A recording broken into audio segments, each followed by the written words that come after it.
Hey, it's Amir Borman, and this is the Daily 10 segment of the Talent Tango podcast. And here next to me is my brother. What's up?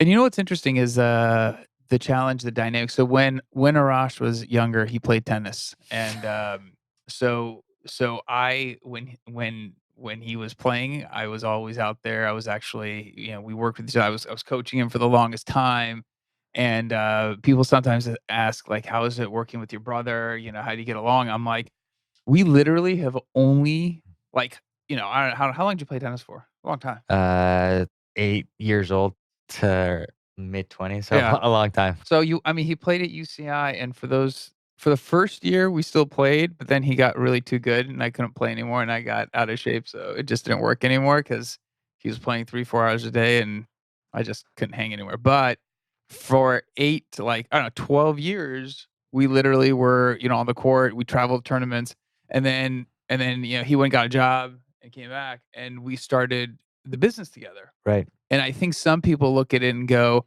the dynamics of working with like, a sibling as a partner, sometimes it's your wife. How do you keep that dynamic? Because obviously there's familiarity. Whereas if it was a outside person in the business, you'd have different rules of engagement, we can text till like 10:30 at night and about Yeah, the business. it's a different dynamic. I think, when you think about, if you were to have a business with and many people do, partners that aren't family or friends, but, I think it's the age-old sentiment, business is business, Yep. and I think without that kind of being the cornerstone of any business and other relationship, then you're gonna have a lot of difficulties and a lot of not as much success as you can have. And it's again, it's about like you're wearing different hats, right? So like he's my brother, so we're got brother hat, and then it's like you come in the office. So there's a lot of different interchanging. So you have to be really good about being able to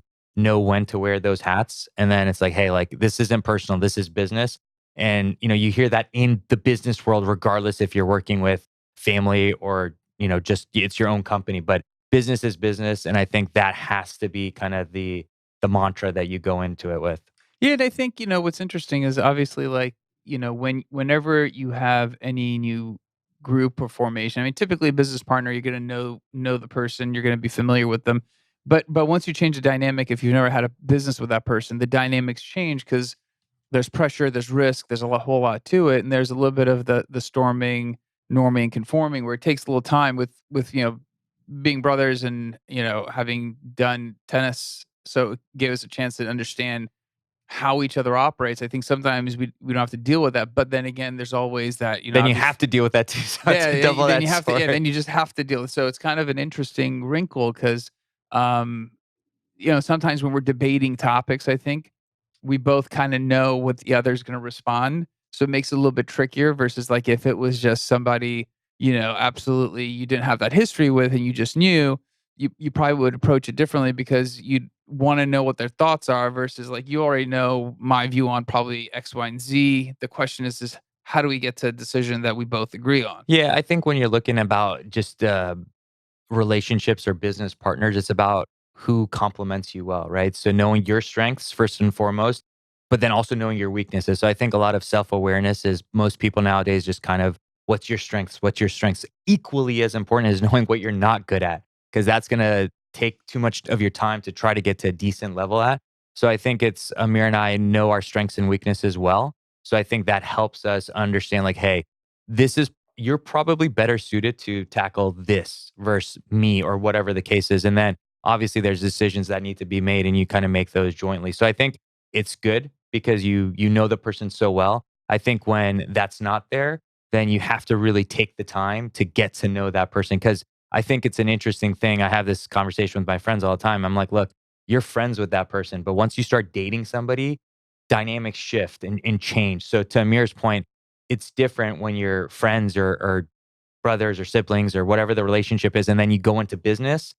A lot of other things come into the fray that you didn't have before in your other relationship. So obviously, variables change makes things different.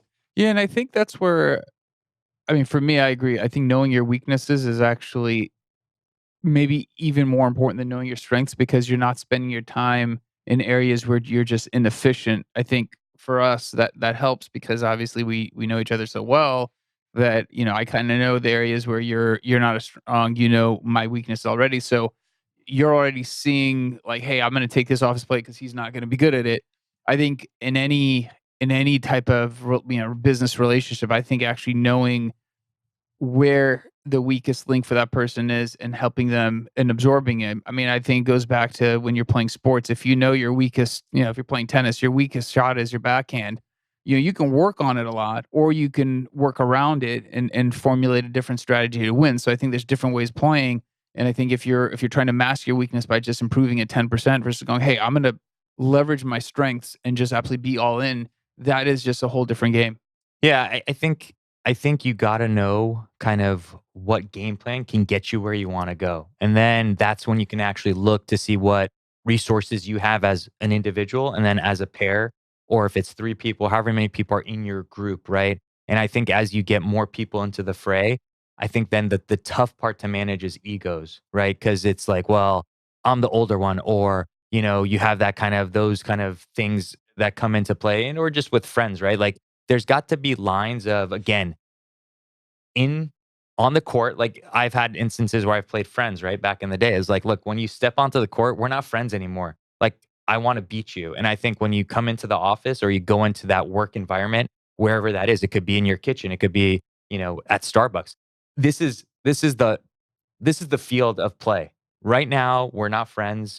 We're here to accomplish a goal, and we have to set what that macro goal is for both of us. And if that's not there, then you might be having some conflict. So I think it's important to know the people, know your strengths and weaknesses, but equally as important to make sure everybody's goals are aligned to the same point in time. Otherwise, you're going to have issues no matter what the relationship is. Yeah, I agree. I think if you haven't defined, I mean, if you're whatever the initiative is, I mean, this could be an internal team, it could be a new business venture. I think without understanding where the destination is, you can't possibly help at least the general destination. I don't Right. believe that you can say I want to have X. Those are all statements of good intent where it's all fun.